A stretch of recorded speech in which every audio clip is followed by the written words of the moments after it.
हमारे दिल्ली से जुड़े हुए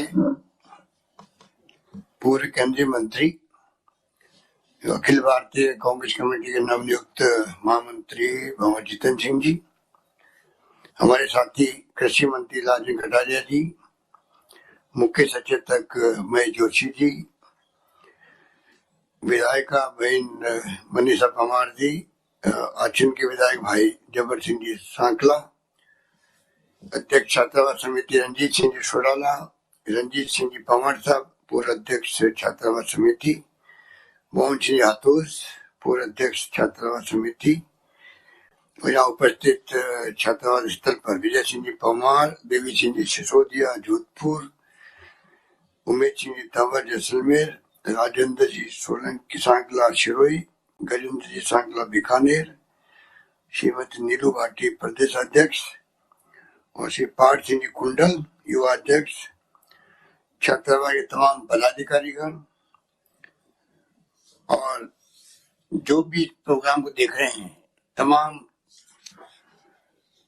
प्रदेश के भाई और बहनों और नौजवान साथियों, मुझे खुशी है कि आज आईपाईरो मेजर दलपत सिंह जी के नाम से हॉस्टल का उद्घाटन हो रहा है उनके 102 में बलिदान दिवस पर। यह भी एक गर्व करने की बात है कि आज के दिन वे बलिदान हुए, और जैसा भी भंवर जितेंद्र सिंह जी कह रहे थे, उन्होंने देश में नहीं बल्कि दुनिया के अंदर एक जोधपुर का और राजस्थान का नाम इतिहास के पन्नों में लिख दिया। प्रथम विश्व युद्ध के वक्त में जिस प्रकार से उनकी 15वीं कैवेलरी पहुंची वहां पर हैपा के अंदर, जहां मैं खुद जाके आया 1 मई 2013 को, और हमने श्रद्धा सुमन चढ़ाए वहां पर, तो हमें बहुत गर्व हुआ कि हम लोग जहाँ खड़े हैं वहां पर हमारे जोधपुर के नौजवान ने शहादत दी है और जोधपुर का नाम रोशन किया है। उस वक्त जोधपुर फौज में सदा के नाम से जोधपुर की फौज हुआ करती थी, और मुझे बताया गया कि जब कभी ये जोधपुर से बाहर जाते तो जोधपुर लॉन्चर के नाम से इनकी पहचान थी। लॉन्च का मतलब भला होता है, क्योंकि ये फौज जो है घुड़सवारों की 600 घुड़ों की फौज थी जो भाले और तलवार से लड़ाई करते थे उस जमाने के अंदर। सामने तो तोपें थी, बंदूकें थी, और उनका मुकाबला करना बड़ी बात थी।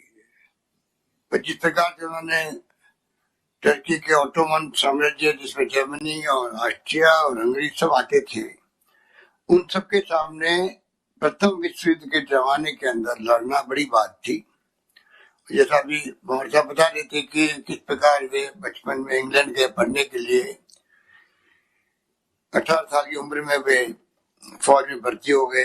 उनके पिताजी कर्नल साहब हरि सिंह जी, वे भी फौज में रहे हैं, और 25 साल की उम्र में ही वे शहीद हो गए। तो सोच सकते हैं कि जज्बा क्या था उस वक्त में। वो भी देश प्रेम की भावना थी, हालांकि राज अंग्रेजों का था, पर अपने देश, जो देश होता है अपना खुद का, उस वक्त में जो शासन करते हैं उनके आदेश पर विश्व युद्ध में भाग लेना, चाहे प्रथम विश्व युद्ध हो चाहे द्वितीय विश्व युद्ध हो। उस वक्त में अनेकों लोग इस देश से गए थे और अपना परिचय दे रहा था उस वक्त में, जिसमें मेजर दलपत सिंह जी का नाम अलग तरह से स्वर्णिम अक्षर में लिखा गया। मुझे खुशी है कि आज हॉस्टल का निर्माण पूरा हो गया, और जैसे कहा गया कि दलपत सिंह जी के नाम से जो 3 मूर्ति भवन है, वहां जिस प्रकार से अभी जब इजराइल के प्राइम मिनिस्टर आए थे, तो हमारे देश के प्राइम मिनिस्टर मोदी जी और उन्होंने मिलकर वहां पर उस 3 मूर्ति चौक हापा के नाम से किया गया। उसका नाम 3 मूर्ति हापा चौक। तो हमेशा के लिए वो चौक जहाँ 3 मूर्ति लगी हुई है, दलपत सिंह की मूर्ति लगी हुई है, वहां पर एक ऐसा ही जगह है जहाँ पर सबको मालूम है कि वो 3 मूर्ति भवन में हमारे देश के आजादी के बाद पहले प्रधानमंत्री पंडित जवाहरलाल नेहरू रहे थे। वहां पर एक इतिहास बना, उस चौक का नाम अब हापा चौक के नाम से जाना जाता है। मुझे इस बात की जो खुशी है कि जो 2003 के अंदर जमीन अलॉटमेंट हुई 17 सालों के करीब, और भंवर जितेंद्र जी खुद उस वक्त हमारे साथ में विधायक थे। जमीन मिली थोड़ा 17 साल पहले, हमें तो किस बात का हो रहा था कि अभी तक हॉस्टल बना क्यों नहीं वहां पर। ये हमें टीच कर रहा था, हमें दुख दे रहा था। जब कभी मैं वहां जाता, ज्योतिबा फुले के वो उसके पड़ोस में उनका वो बना हुआ है,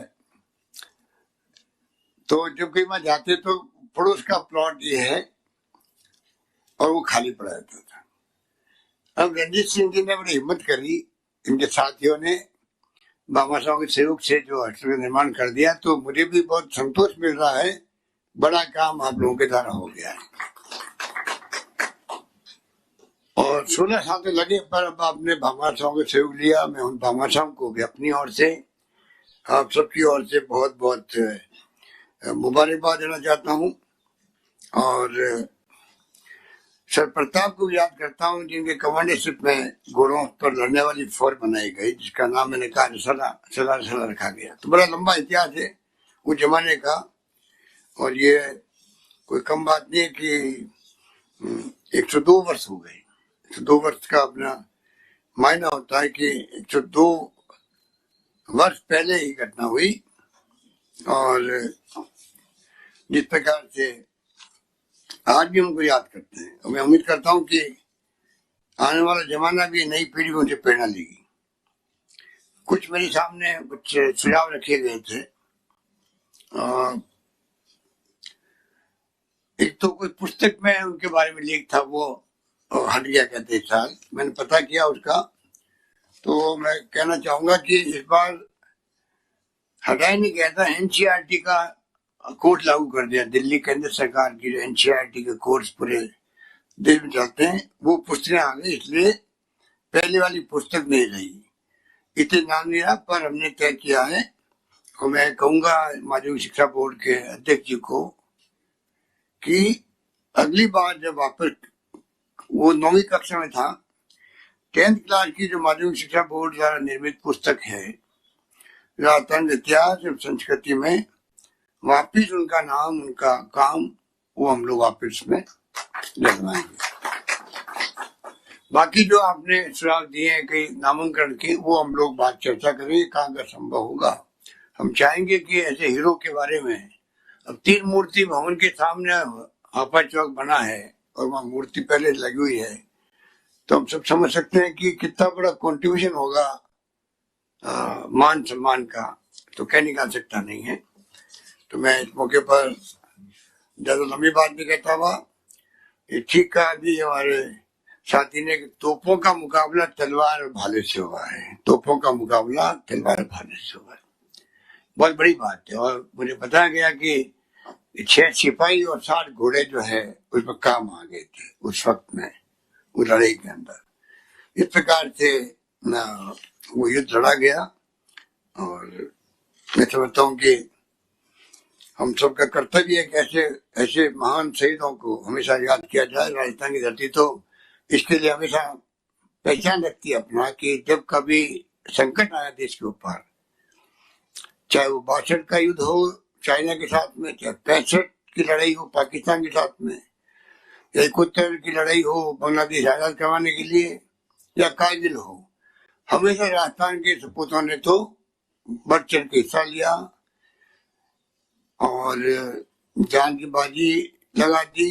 शहीद हो गए अनेकों लोग, उनका आज भी हम याद करते। अभी भी आतंकवाद का मुकाबला करने में राजस्थान के शहीद की आप लंबी फहरिस्त बनी हुई है। कितने लोग शहीद हो रहे हैं अभी भी, किस प्रकार से यहाँ गांव में लोग, जब शहीद का शव आता है तो उमड़ पड़ते हैं लोग। तो ये हमारी धरती जो महाराणा प्रताप की है, जहाँ का शौर्य, वहाँ का पराक्रम, वहाँ के त्याग बलिदान की एक ऐसी कहानी है जिसका देश और दुनिया के अंदर इतिहास में हमेशा नाम दर्ज है। और भावना और देश के जो त्याग और बलिदान की कहानी है वो लोग जज्बे के रूप में लेते हैं। उस प्रदेश के हम लोग नागरिक हैं, इस बात का फक्र है। और मैंने कहा था जब मैं कारगिल युद्ध के वक्त में 56 शहीदों के घर गया था, तब मैंने कहा था मुझे इस बात का फक्र है कि मैं ऐसे प्रदेश का मुख्यमंत्री हूँ जिनके घर घर के अंदर देश प्रेम की भावना कूट कूट के भरी हुई है।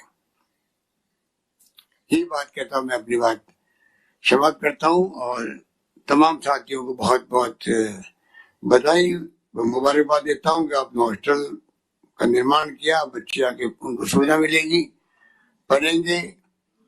और आप समझ सकते हैं कि हमारा समाज बहुत पिछड़ा समाज रहा हमेशा से, आजादी के वक्त से ही धीरे धीरे आगे बढ़ा है। आज हमारे 2 विधायक बैठे हैं तो बहुत गर्व होता है कि 2 विधायक रावणा समाज के बैठे हुए हैं हमारे साथ में। और मैं उम्मीद करता हूँ आगे आने वाले वक्त में और समाज प्रगति करे, उन्नति करे। हम सबकी शुभकामनाएं आपके साथ रहेगी। धन्यवाद।